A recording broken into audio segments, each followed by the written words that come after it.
Hello, family. This is Dr. L, the Parent Whisperer, and welcome to another episode of our experts interview on Role Model Maker. Today, I have a very special guest, Miss Jackie Bailey, Executive Director of the Speak, Feed, and Lead project serving children and youth.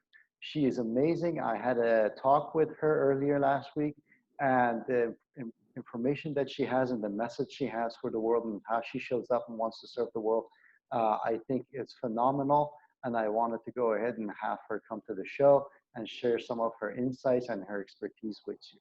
So without further ado, Miss Jackie, welcome to the show. Thank you, Dr. L. It's wonderful to be here. How are you doing today? Pretty good, thank you. So where are you located? I find myself in Redmond, Washington, which is a suburb of Seattle, Seattle general area. Fantastic. Yeah. All right, well, tell me about yourself. I mean, the stuff that we talked about was really interesting. How did you get to do what you do today? And tell us about your story of basically how you ended up where you are. Well, let me start with the end in mind. As you mentioned, I direct a nonprofit called the Speak, Feed, Lead Project. And I have been teaching children public speaking and leadership classes for a long time, but officially and professionally for about 5 years. And it's amazing that I'm able to do that because as a child, my voice was taken from me because of abuse by family members and a close friend of the family. And it was chronic. It went on for years. And when you are a child told not to tell, it really suppresses your creativity, it suppresses your self-worth, and it suppresses your ability to speak and to have confidence in what you're saying and to know who you really are. And that's where I found myself. And I was always afraid to talk to people because I thought maybe I'll tell something I'm not supposed to tell. Mm. And it wasn't until I reached my latter teenage years when I started to fight back a little bit. I didn't become the typical rebellious teenager in any sense of the word, but I started to say no to the abuser and started to protect myself a little bit more, and it changed. And it changed for the better, and yet it still left me bruised and scarred and lacking in a lot of areas of communication and self-worth. And when I then got married and had 2 children, I was still very young, but the main abuser that was a friend, or I'm sorry, a family member of mine, when he had a child, a daughter, is really when it sent me into this emergency way of thinking. I realized there was a child now that I had to protect, a child that would be living with him full time. And if I didn't say something, then I would be responsible for whatever happened to that child. And so even though I had been very obedient and had never told anybody what had been happening to me, I went through the process, a very painful, long process of being ready to tell and to start breaking that silence. And I did. You know, I found through a lot of trial and error, found a really wonderful counselor that helped me to start to understand how to voice what had happened to me. And that's the thing, is you don't even know how to describe what's happening to you, even if there was anybody that you could really tell. And I started to work on telling to people who I thought would believe me and who would support me in that. And so I gained these allies along the way, so to speak, until I was ready to really tell the people that needed to know most, which included my parents and some other siblings and things like that. And I was believed by most people, but there were other people who did not believe me, which continued to create scars and bruises on my heart that I wasn't believed or supported. And so that process kind of continued until the time when I was ready to actually confront the abuser that was still out of prison. One of the other abusers actually went to prison because of another situation. No one knew that I was involved in that. But anyway, so the one person who was still free, when I sat down in the same room with that person and essentially read a letter that I had written on the advice of my counselor, and I read it to that person and said, this is what you did to me. This is how you've affected my life. That was really the first time when I felt empowered, when I felt that, you know what, I've said what I needed to say. My voice was finally heard. And even if nothing else comes out of this, that was a huge step for me. And we ended up moving away from that area into the Seattle area from Phoenix, which is where we were living and where I was raised at the time. And it wasn't for, I don't know, 3 or 4, maybe even up to 5 years later, one day in a casual conversation, my husband asked me if I'd ever had a desire to forgive this abusive person. And I said, you know what, I think maybe I already have. I think I've been able to work through that and forgiven this person. And he said, well, if they don't know, maybe you need to tell them. And I was like, oh, really? Do I have to? That seems like a really hard thing to do. But I realized that was probably necessary. Now, this person, this family member of mine, had a horrible life. All right. He had been in and out of jail for similar types of crimes. He had some broken marriages and struggles with employment. And so his life was pretty awful. And for most people, for most victims, that might make you feel like, yeah, I got the upper hand here. But that's not what I was feeling. I was feeling forgiving. I was feeling sad that his life was in such a shambles. And so I traveled back from Washington to Arizona just to face him and tell him that I had forgiven him. I have a question and you know, for you. Sorry, yeah. in the middle of your story.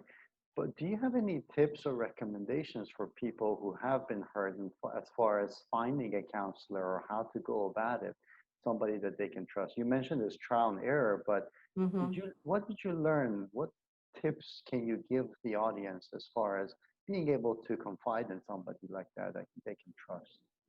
Well, the first counselor that I went to see was someone I think I found on my own.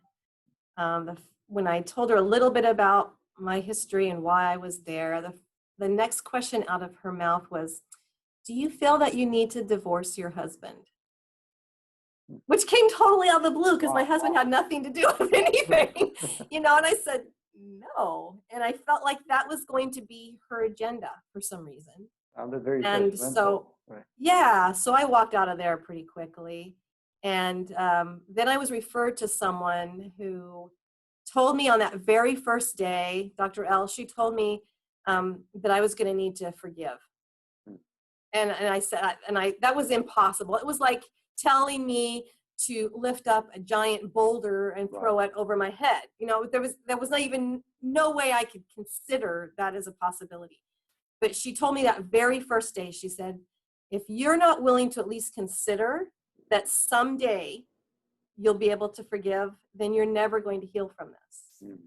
And that's the counselor I stayed with, because she was telling me this is going to be really hard. But when you get through this, you're going to be better, completely better. And that's what I really needed to hear. And so advice, I would say you've got to find the person who doesn't sugarcoat anything or doesn't make you want to be more angry at other people who had nothing to do with it, or is telling you have to change your whole life in different ways. You got to get rid of all these relationships of trust that you have to make this better for yourself. So once I knew that, and I knew that the ultimate goal of mine was to forgive, at some point that really helped me see that there's going to be a different side of this. And I always thought all the way through it, even when I was a young child and I was going through all that, the constant thought in my head was, if I get through this, if I live through this, I'm going to be a really strong person. That's amazing. And that was always my thought. So when she said that, it just made sense. It clicked for me. Like, yes, if I can get through this and I can actually someday even just consider forgiving, that's what I need. That is going to be the point when I know that I've healed. Thank you.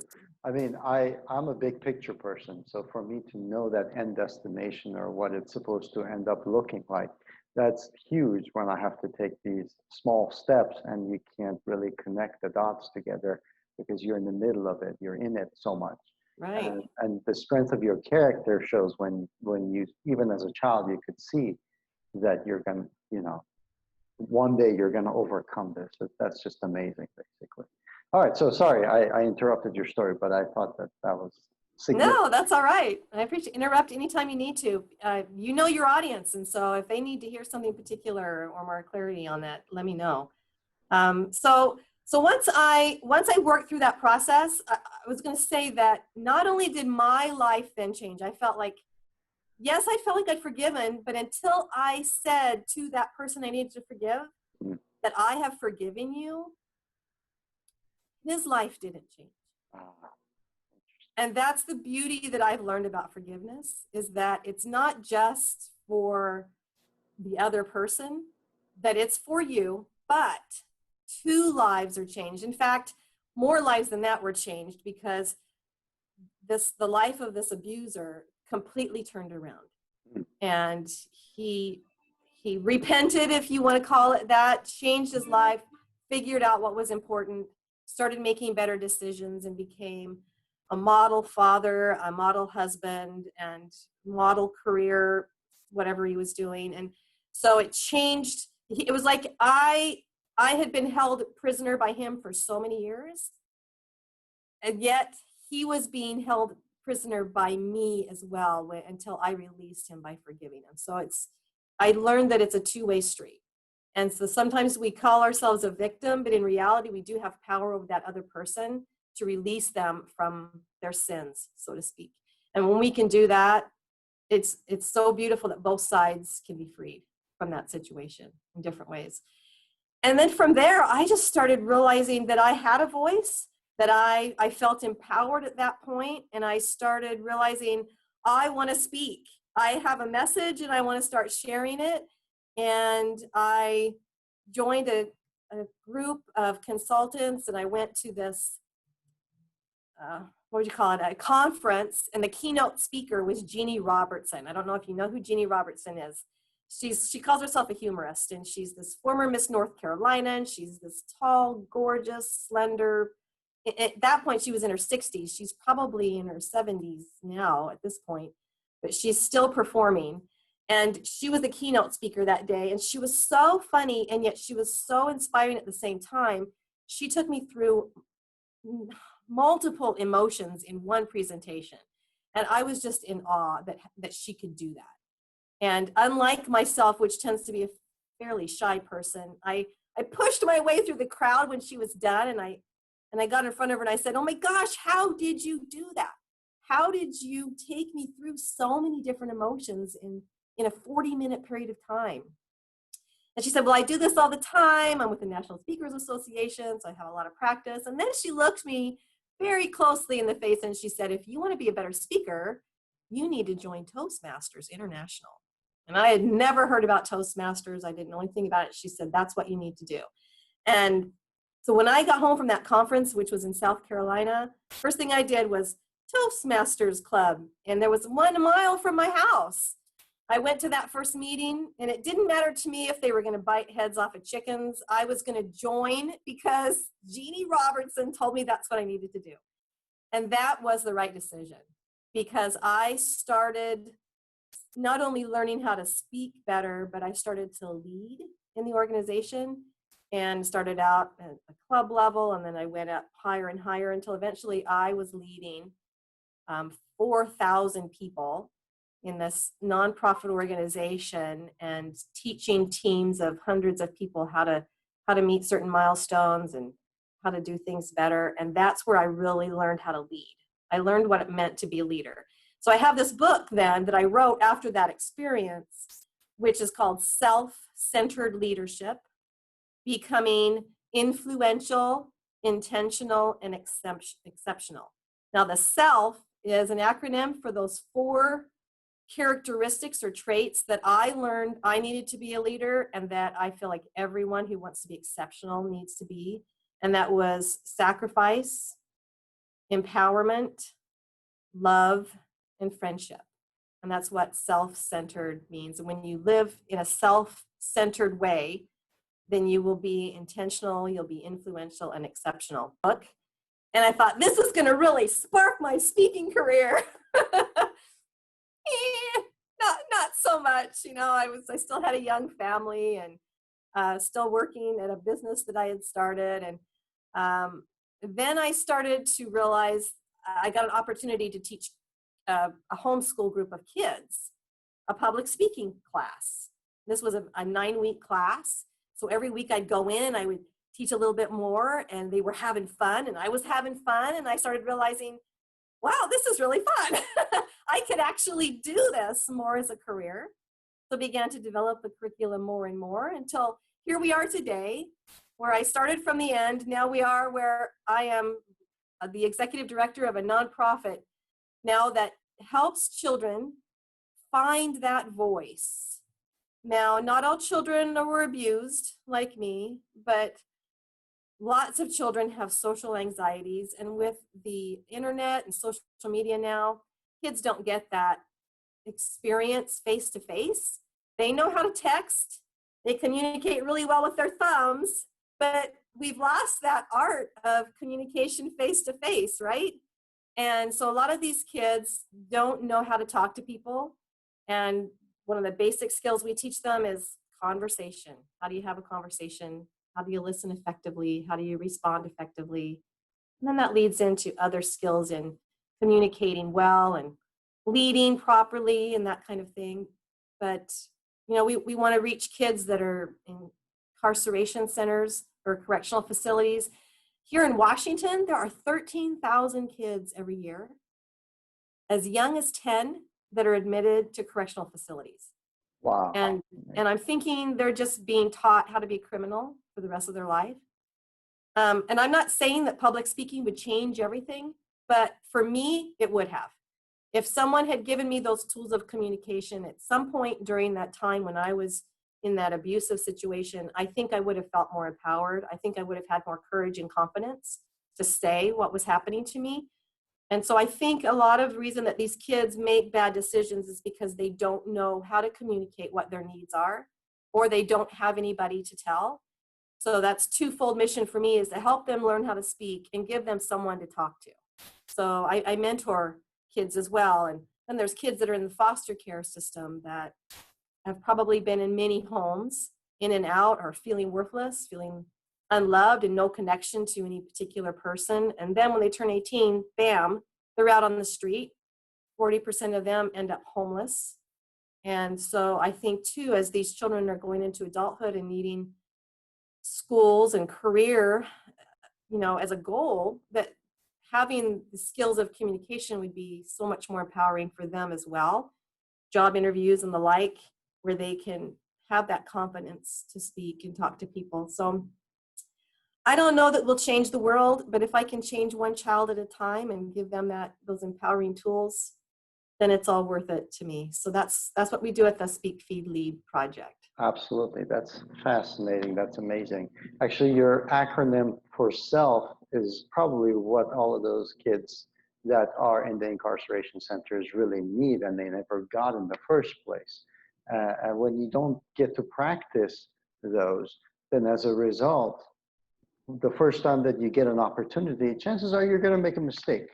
Right. And it takes time to actually be able to step into a leadership position, be able to find your voice, and be able to find out who you are all about and what you stand for in the world.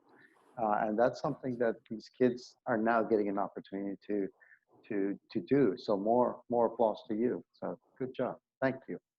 All right. And we're having fun. Yes. So what are the biggest challenges that you see people facing in your area and when they first come to you? Well, I also coach adults. A lot of adults today are trying to figure out who they are. Well, and kids too. I mean, a lot of times, the internet now has provided so much instant knowledge for us that if we want to learn about something, bam, it's up on the screen in an instant. And that doesn't give us opportunity to actually experiment with who we are and what our purpose is in being here, or how we can serve other people, what benefits we can create for the world. And a lot of my clients come to me where they're going to start a business, or they're going to start a blog or a podcast, or they're writing a book, and they need clarity on what is it that I had to say. And so I love to work with people who are in that situation, because we can delve into their experiences and find those stories that taught them important lessons, that taught them important values. And then they can take that story and that value, and now they've got a message that's going to connect with someone else who's had a different experience but has learned the same value, or has felt the same emotion that was experienced during that situation. And now you've made a connection with someone. You're going to inspire them to think a little bit outside of their little mental box and think about what they can do for society, how they can reach out. And that's the S part of the self factor and the sacrifice. It's really just service. It's getting beyond yourself and finding other people to serve. I know that I've had some really rough times in my life, and the only way I've gotten out of the little pity funk that I can get in is finding someone I can serve. And I mean, that first occasion when I said, here's this new child that's living in this home with this abuser, if I don't do something for that child, then I'm partly responsible here. And so I loved that child more than I hated myself. And that's what needs to happen whenever we're in those situations, that we need to just reach out and serve somebody else. And that's a huge part of everybody's story. And it gives you those experiences then to either write about, blog about, podcast about, talk about, whatever. So that's the beginning stages. And I help the kids do that as well as adults, is just find that story, find those experiences that make you you, and it gives you that foundation of belief in those core principles that now once you know that, you feel like when I'm not feeling authentic, it's because I'm not acting on those values that I know are mine. And it's an easy indication that you're on the wrong track. So I think that's a powerful tool. One of the things that we talk about neurologically, one of the things that I find neurologically, so one of the things that neurologically we always focus on is that children, when they don't get a chance to explore themselves, their boundaries, they don't learn where they stop and where the rest of the world begins. So later on, they have problems with peer pressure, they have problems with knowing what they want, and as a result, they end up having trouble pursuing careers and all these other things because they never got their voice, like you said. So we talked about these challenges. What are your tips for overcoming some of these challenges? Well, the first thing is, when you're feeling worthless, or when you're feeling confused, when you're feeling like you're standing in the middle of a big room and you don't know what direction to take, there's lots of doors everywhere, and which door is going to be the door. I think it's better to make a mistake than to not take any action at all. So I think just starting to move, take some action toward one direction, and look for opportunities in that direction that's going to lead you to the next place, and the next place after that, and the next place after that. Most of the time, my hard work has not paid off, but it's always led me to something else to consider. And every one of those paths has brought me to where I am now. It's not the ideal place. It's not necessary. I want to be in the Caribbean, quite frankly. I'm not there yet. but but when I think about the service that I've gotten and the way that I've been able to give back because of those who have served me, that's what makes life worthwhile. And I teach my students, it's not about you. And it's simply when we're even having a conversation with somebody, we shouldn't try to monopolize the conversation. It is about the other person. If you can make them feel special, if you can make them feel like they're the focus, then you're going to have more friends. People are going to trust you more, and you're going to have more success in everything that you do. So my first advice to anybody is, it's not about you. Find somebody else to help, and your talents and your skills will be revealed to you through those circumstances. And just always keep looking for the opportunity. For every bad day, there's going to be a wonderful day. And if you're looking for both of those, and you can see the other side of those things, that will help you to keep moving forward. Those are good points indeed. I heard from a mentor of mine that he said the best cure for depression is to travel and help all those people that you see in need.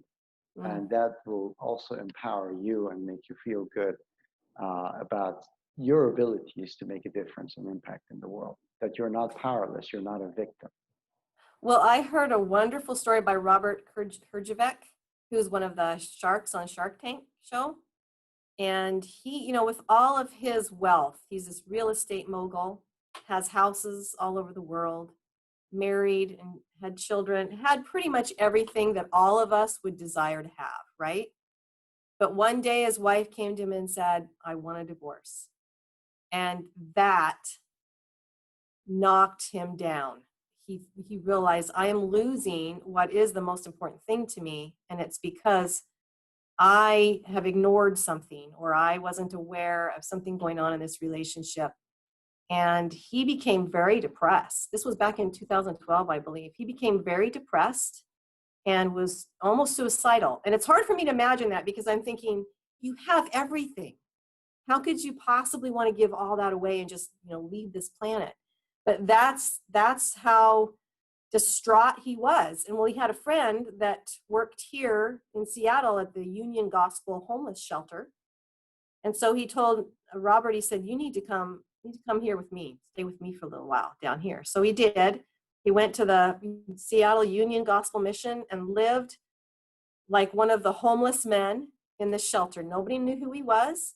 And every day he'd get up and he'd make breakfast for these men. He'd help them make their beds. He'd clean up.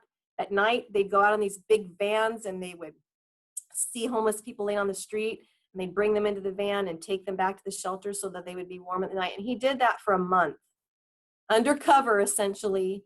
And he said, Robert Herjavec says, that saved my life, because I realized that I had something more to give that I'd never given before. I had all this wealth, and yet I realized that bringing somebody else joy and serving them unconditionally is really where the happiness lies. And I've always remembered that and thought, what a wonderful example it is, that even though, some of us think, oh, poor me, I don't have this or I don't have that. But he learned what we can all do, no matter how much money we have or how little money we have. We can always serve somebody else. And that's what brings us happiness. Beautiful, beautiful. I really love it. Thank you for sharing that. You got so many gems, and I definitely want to make sure that we put the copy of the book also in their description for the people. But how can people learn more about you and find out more about what you do and get in contact with you? Well, I would love for them to do that. We are putting on a summit in a couple of weeks, and this will be for kids and their parents. And I would love for people who want to help us with that, maybe present if they've got a youth-centered focus, presentation or something like that. Also, we're always looking for donations. We are a nonprofit. And so in order to get our programs to the children who need it the most, we need to have funds in order to do that. And so the Speak Feed Lead project, you can find at speakfeedlead.org. You can make a donation of money, or you can donate school supplies. You could donate real estate, automobiles, services. You know, recently someone made a new website for me, donating their time. So those things are available, and we appreciate those things. Whatever you have to give, any way that you can serve someone else, it's going to bring you blessings, but it's also going to help tens of thousands of kids that also need our programs to feel empowered and confident as well. So we'd appreciate help any way that you can. Absolutely. I always tell people that it's not just the financial contribution, although that is important, but every human being has so many things to offer, has so many gifts. And it's important to get the kids involved from early on in this service and in community building and leadership. And these are perfect opportunities, basically, to just call up and say, how can I contribute? How can I help? These are my skills. These are things that I can do. And then go from there. And it's always amazing. And the change that you see in children's faces when they see that they matter, they make a difference, they can do things, it truly is amazing. That they're part of a community, they're part of the world, not just somebody that kind of gets told what to do all the time. And that it can make a difference. Very, very important. Thank you so much, Jackie, for sharing this information. And thank you. I really applaud your mission and your purpose and your voice, and definitely look forward to having you more on and collaborate with us in our programs as well. So any last words for us? Well, you're very welcome. I'm honored to have been on your show, and I'm honored to have given my message to your audience. And I just want them to know that they have something to share, and their story matters. Their unique experiences are going to inspire someone else to make a different decision, or to try something new, or to excel in an area that they never thought possible. So we need to not only find our voice, but we need to share it with other people, share our talents, our skills, and our time, and benefit other people. Absolutely. Thank you. Well, thank you for being with us. I'll make sure that we have your contact information, the book information, everything in the description box for the audience. I do urge you to go ahead and check it out. Make sure that you become active and you do something and you make a difference, and you'll feel good about it as well. So go ahead and do that. And we look forward to seeing you on future episodes as well. Thank you all for being here, for your attention. And thank you, Jackie, again, for being here as well. Thank you. Have a good one. Bye.